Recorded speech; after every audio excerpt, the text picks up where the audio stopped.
Welcome back, you lot. Today we're going to take a look at the new box for Blood Bowl that's been announced. Tomorrow we're going to take a look at Monkstone miniatures. And then on Friday we've got a little bit of alternative Tau action to take a glance at. And also whatever else happens to come up. Look, the kids are back at school. My daughters are finally gone. I say gone. They're not at boarding school, but I actually have like more than an hour a day to do stuff now, which is nice. And that means videos. Constant, unrelenting videos. Let's start out with Blood Bowl. Let's have a look. It's Bretonia versus Tomb Kings for the 3rd season edition box. Two of my absolute favourites when it comes to, I was going to say old world / fantasy factions. Bretonia, you gotta love the helmets. Some of the best helmets you can find. And Tomb Kings, who doesn't love like Egyptian style skelly boys? Who doesn't love that? Everyone loves it. We shall start out looking at the Bretonians with the fancy hats. I mean, straight away.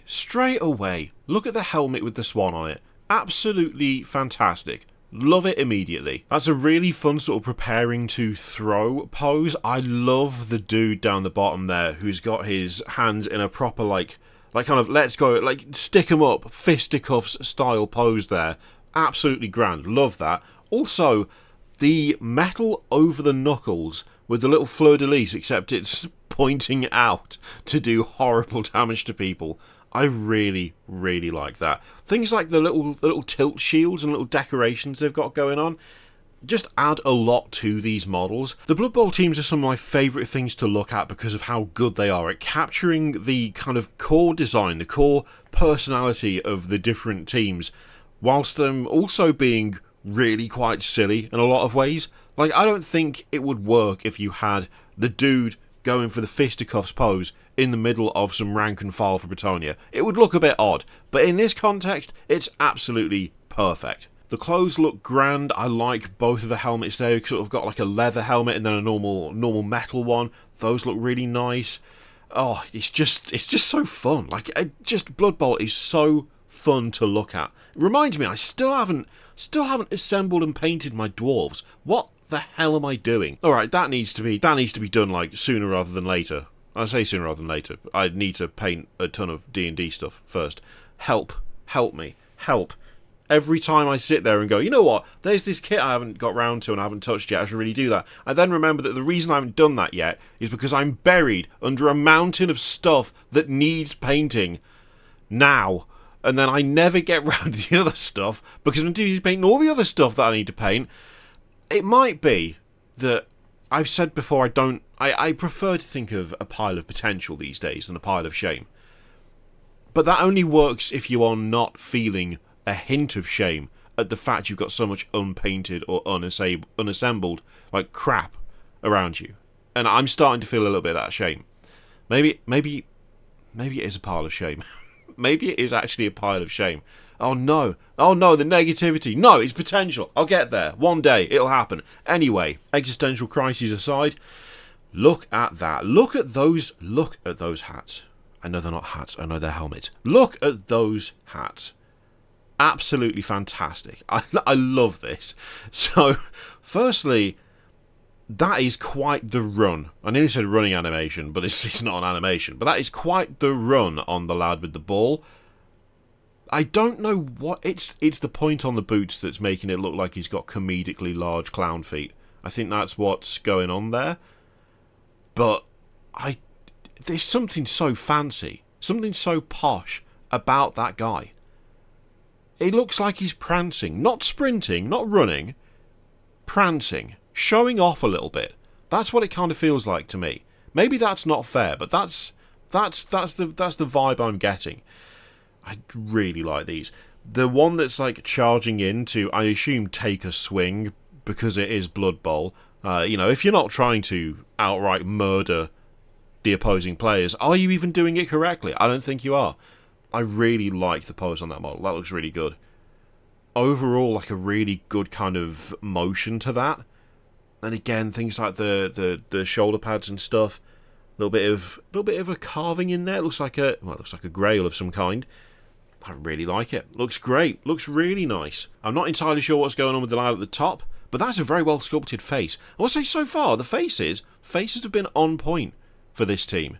They've all looked really good. The detail's been nice. they've been a bit cartoony in terms of expression, but like the proportions are good. I feel like he's mostly shouting at his own fist, but you know, if that's how he wants to hype himself up mid-game, that is absolutely fine. Again, the detail of the fleur-de-lis on the back of the glove is something I really enjoy. Also, the little studs around the edge of the glove as well. Oh, looking grand. Looking grand, this team.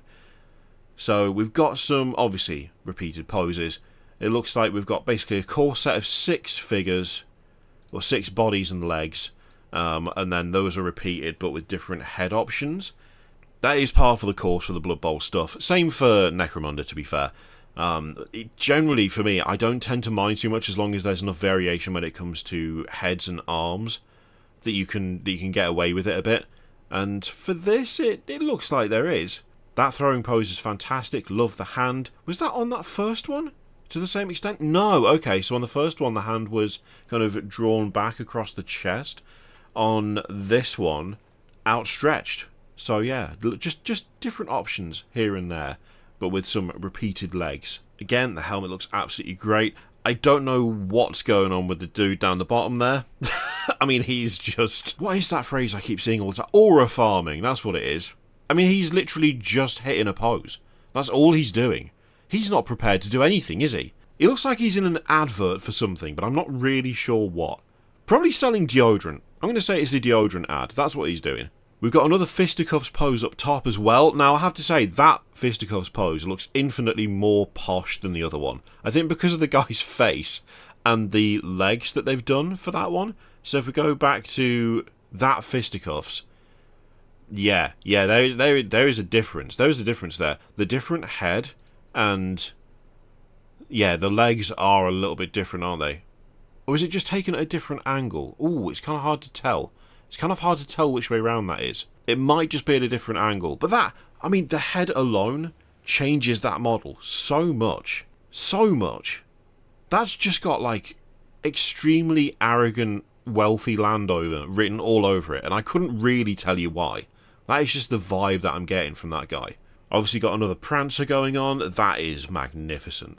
the big old reindeer ornament on top of the helmet there. Good grief. There's a lot going on there. Blimey. Yeah, I like these a lot. This is very, very fun. This is a fun team.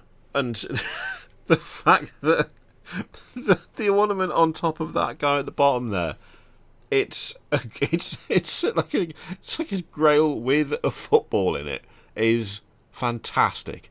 That is a 10 out of 10 move. Absolutely love that. Brilliant. You got the different tokens as well there. Oh, it looks great. Looks great, this team. Really like it. I mean, Bretonians look good anyway, but this is fun. So they're high risk, high reward, powerful abilities. 2 Grail Knights are the key players. Hearting and Blitzers with a new skill if they're ever about to be knocked down. Steady footing lets them keep their footing and stay standing on a roll of 6. And they've got 2 Knight Throwers and 2 Knight Catchers. Capable players who pair pass and catch respectively with Nerves of Steel. There's no big guy, but they've got Dauntless. Okay, cool. And there's Squires as well. Right, let's have a look at this lot now. We've got the Tomb Kings, and immediately, I'm just a big fan. Mummies and skeletons, you can't go wrong. I really like the kind of padding thing they've got going on there. I forget what it's called, because it's like an American football thing more than anything, isn't it? You don't get that in rugby, that's for sure. But I really like it. It looks great. And of course it's, extremely suitable for this game. Those 2 mummies look absolutely massive. I mean, obviously, the padding really, really bulks them out quite a bit, but they look great. They look very intimidating. You've got that skeleton down there with the protective bar across where the nose should be. That makes me happy. In a way, I'm not really sure why. The armour on these looks fantastic. I always love the cloth wrapped around on the mummies. It looks really, really good. The poses feel a little more static on these. We have got a bit of movement, like that first guy at the bottom there. He's clearly like moving forwards, but it feels like there's a lot more ready poses going on here than actual in-action ones. Then again, I mean, Tomb Kings, I feel like, are they likely to be more of a slow team? It would make sense, right? The bones and the rib cages on the skeletons look great. I like the fact that one of the helmets there on the top guy, like that helmet is damaged and broken. Kind of makes it match with a lot of the cloth work that's going on. Also the fact that a lot of the armour is pretty much, like, as you'd expect. Maybe a little bit dinged up here and there, but is mostly whole. But then the cloth is still really worn. And, you know, there's ripped sections, there's holes in it. I kind of like that mix, that works really well. Definitely a lot more of a static team pose-wise. But it does look decent. Like, it does look good. It just doesn't feel like there's quite as much variation. Although then again, when you've got a team that is a bit more static, I feel like sometimes the repeated poses don't show up as much as ones that are properly dynamic, right? Because if you've got someone who's doing the fisticuffs pose, that's very recognisable. You can instantly see that. You can pick it out. And so you can pick out someone else doing the exact same thing quite easily. These, there isn't as much action. They're not as dynamic. There isn't as much movement. But outside of a couple of them, I think because the poses are so neutral, I'm not picking up the repetitions quite as much as I was with the Bretonian team. It's almost like because there isn't as much kind of instantly recognisable movement going on, I'm not like picking it up as easily. They look good though. They do look decent. And again, kind of specific counters and stuff. And the little cat. Oh, look at the little cat. That's great. Love it. Love the little skeletal cat. Yep, 10 out of 10.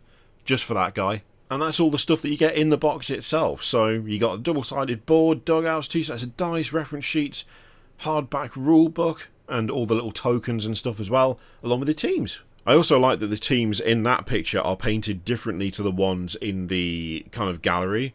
Gives a nice kind of contrast where you can see different ways of painting them. Anyway, there you go. That is the new Blood Bowl box and the new teams. They look fantastic. They usually do. I'm now going to go and feel incredibly guilty about not getting my dwarves out and doing something with them because I've got 3 massive ships to paint for D&D. Well, not massive. Big.